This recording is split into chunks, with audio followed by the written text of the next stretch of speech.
Marathi hotspot हो मंडळी हो, हॉटस्पॉट इथंच आहे बर का. तर मग चला चॅनलला सबस्क्राईब करा आणि घंटी नक्की वाजवा. आपल्या सगळ्यांचा मराठी हॉटस्पॉट. काही दिवसापूर्वी माझी एक व्हिडिओ क्लिप व्हायरल झाली होती, माहिती आपल्याला. ऐका, त्याची मूळ सत्यता नेमकी काय आहे हे तुमच्या पुढे मांडणं गरजेचं आहे. बऱ्याच लोकांचे त्याच्यातून गैरसमजही झाले असतील. मला 12 वर्ष झालं मी कीर्तन करतोय, लक्ष द्या, 12 वर्ष झालं मी कीर्तन करतो. त्याला व्हिडिओ क्लिप अशी होती की त्याच्यामध्ये दारूची नावं सांगितली होती, बरोबर आहे ना, दारूचे नाव सांगितले होते.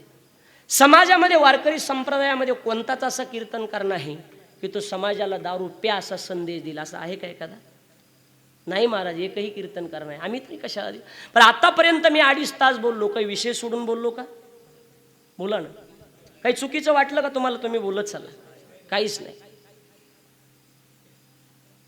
माझी विनंती एकच आहे, ती नेमकी सत्यता काय आहे त्यातली हे तुमच्या समोर येणं गरजेचं आहे. क्लिप अशी होती की मी दारूचे 2-4 नावं सांगितले होते, त्याचे भाव सांगितले होते. बरोबर, ते भाव बरोबर आहेत का चुकीचे आहेत हे मला माहीत नाही. हे मला माहीत नाही. ते उदाहरण होतं, ती एक झालर होती.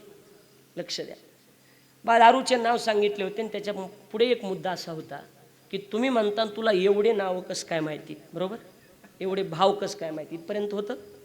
ऐका, तिथं ते कट झालं. ती जाणीवपूर्वक कुणीतरी हितचिंतकांनी आमच्या मुद्दाम होऊन केलेला तो प्रकार आहे, लक्षात येऊ द्या.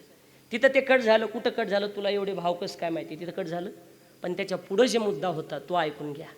त्याच्या पुढं असं होतं, त्यांना असं होतं प्रल्हाद महाराज, की मी जे नावं सांगितले, एवढी महागाची दारू तुम्ही पिण्यापेक्षा आणि एवढी महागाची दारू पिऊन आयुष्य बर्बाद करण्यापेक्षा, शरीर बर्बाद करण्यापेक्षा आमच्याकडे एक फुकटची दारू आहे, ती दारू तुम्ही प्या. त्या दारूचं नाव आहे हरिनामाची दारू. हा मुद्दा मला स्पष्ट करायचा होता. लक्षात आलं का तुमच्या? हा मुद्दा मला स्पष्ट समाजापुढे मांडायचा होता. त्याच्यामुळं ते मी उदाहरण दिले होते. पण काही लोकांना ते जमलं नाही. जाणीवपूर्वक मुद्दाम होऊन ती गोष्टी केलं गेलं आणि ती लोकांचा गैरसमज झाला. बरोबर आहे का नाही? आता याच्यात काही चुकीचं आहे का? बोला, याच्यात काही चुकीचं होतं का? याच्यात काही चुकीचं नव्हतं.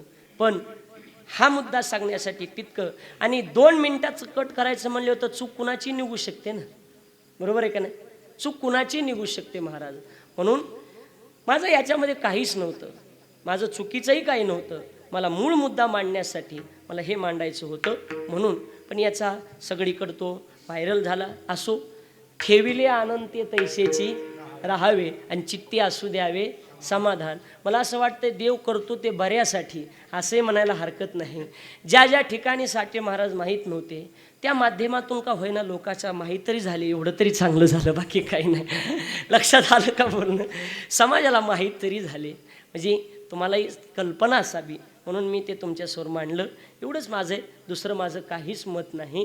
असू द्या, ज्यांनी ते केलं त्यांच्यावरही मी नाराज नाही, बरोबर आहे का नाही? त्यांच्यावरही मी नाराज नाही, कारण हे पुढचा काय मुद्दा होता हा त्यांना माहीत नव्हता म्हणून ते फॉरवर्ड करत होते. पण जाऊ द्या, माझ्याबद्दल जे झालं त्याच्याबद्दल माझं मत नाही. माझं एक आहे, हिंदू धर्माबद्दल, वारकरी संप्रदायाबद्दल एखादी चुकीची ऑडिओ किंवा व्हिडिओ क्लिप जर आली असेल ती जागेवर डिलीट करून टाका. आपल्या धर्माची बदनामी करू नका, एवढं मी जाता सांगेन. आपल्या धर्माची बदनामी करू नका, हा मुद्दा मला तुमच्यासमोर मांडायचा आहे.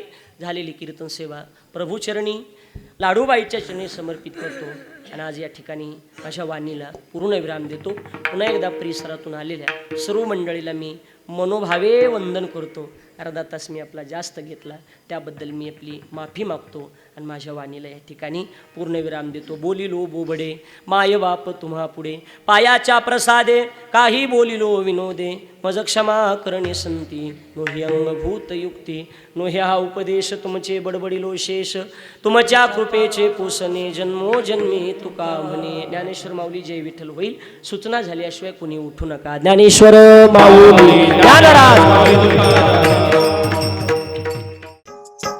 मराठी हॉटस्पॉट हो मंडळी हो, हॉटस्पॉट इथंच आहे बर का. तर मग चला चॅनलला सबस्क्राईब करा आणि घंटी नक्की वाजवा.